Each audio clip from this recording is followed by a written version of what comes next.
Today, I'm going to explain a movie called Plane. It's a really cool action thriller.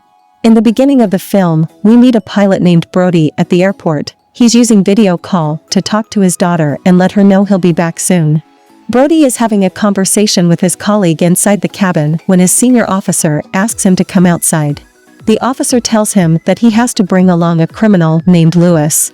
It's an emergency situation, and Brody agrees to take the criminal on board. After that, they wait for all the passengers to arrive and then the plane takes off. It's a journey from Singapore to Honolulu. While they're flying, Brody talks to his co-pilot named Samuel about his daughter and how she's his only family. Suddenly, the weather starts getting worse, and Brody becomes concerned. He makes an announcement for all the passengers to fasten their seatbelts.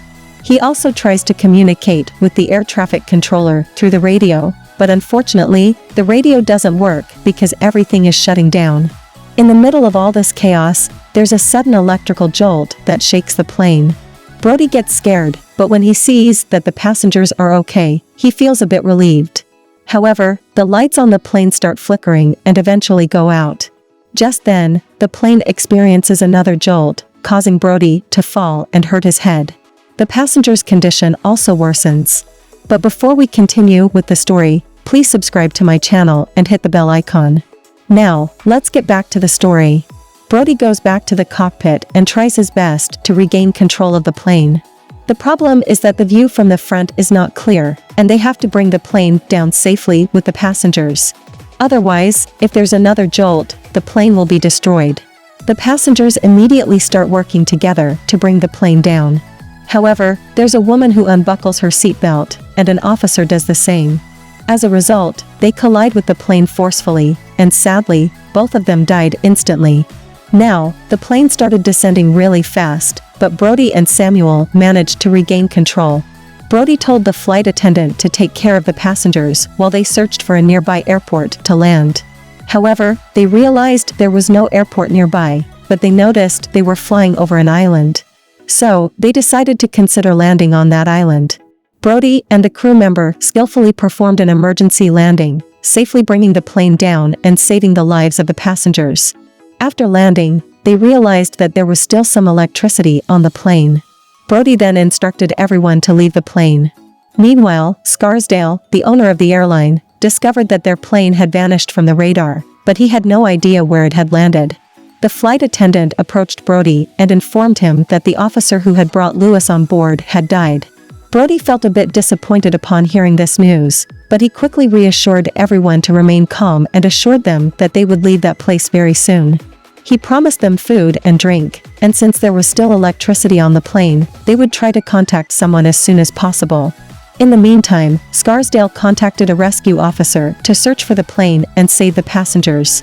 Brody was busy attempting to fix the plane, but he realized it would be impossible with the limited amount of electricity remaining. He began discussing with Samuel, who showed him a map and revealed that the island's name is Holo, and under the control of rebels who are dangerous terrorists. If they were captured, it would mean serious trouble for them, and it would also be challenging for the government to rescue them. Hearing this, Brody emphasized the need to contact the rescue team so they could be saved. Brody informed the passengers that they hadn't been able to establish contact through the radio. This worried the passengers, but Brody assured them that he would go to the other side of the island and try to make radio contact. He hoped that luck would be on their side. With determination, he unlocked Lewis' handcuffs, and they both moved forward, ready to face whatever challenges lay ahead. Now, we meet a rebel army leader named Datu. A man comes up to him and shares news of a plane crash on the island, with passengers from different countries on board. Datu, upon hearing this, gives the man some money reward and immediately tells his team to get ready.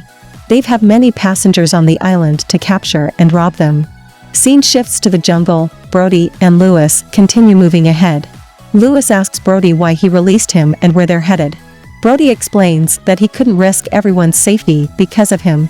He reveals that there's a rebel army here, and they need to face them together. However, in the middle of their conversation, Lewis suddenly disappears. While on the mainland, a rescue expert is busy gathering information about the plane.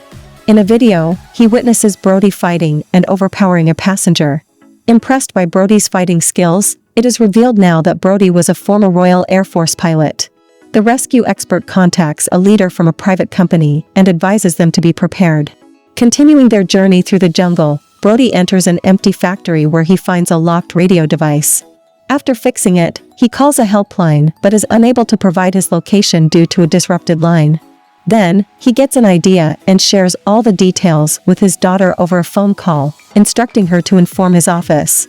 Suddenly, a man attacks Brody, but he showcases his fighting skills and knocks him out easily. Sensing more people approaching, Brody quickly hides.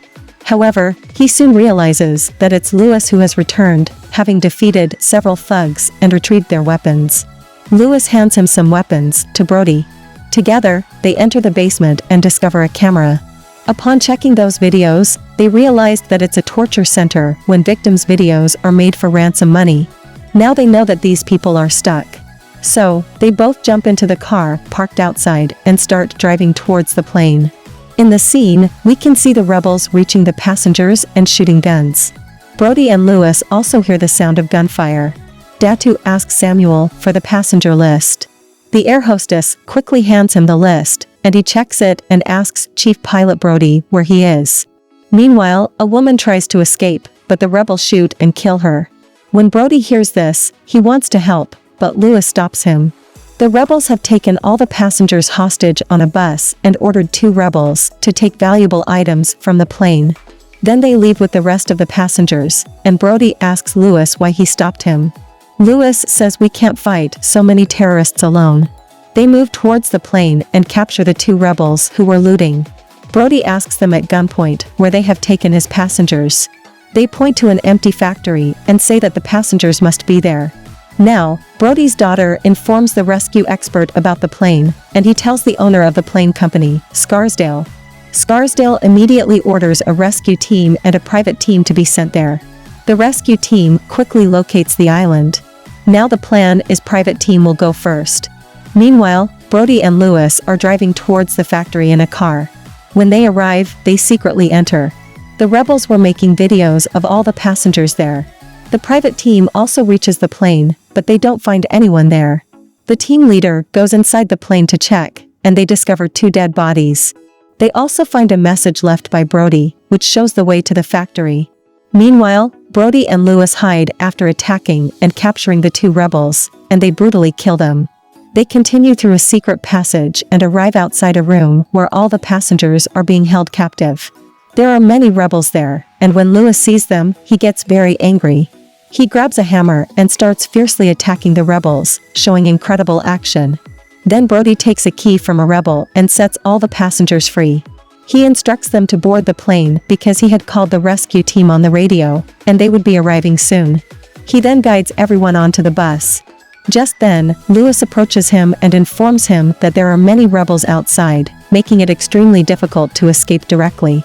Brody suggests that he will distract the rebels while Lewis takes the bus and escapes. Outside, Brody communicates with Datu, asking him to release his passengers, as he has already called the rescue team and they will not spare you. Some rebels try to attack him, but Datu refuses to let anyone go without payment. Just as Brody is about to be attacked, the private team arrives and launches an attack on the rebels. There is intense gunfire, and many rebels are killed. Unfortunately, Datu's brother is also killed, making him furious.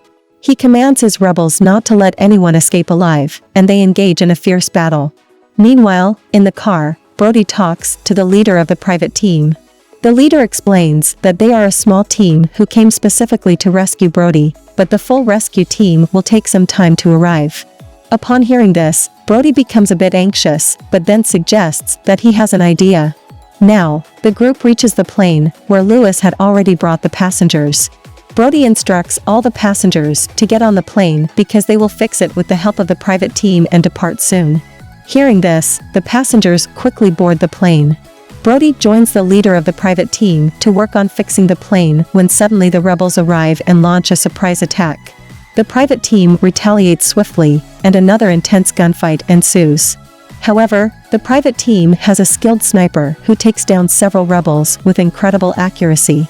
Brody tells his team that he will start the plane in the next 2 minutes, and then we should all take off.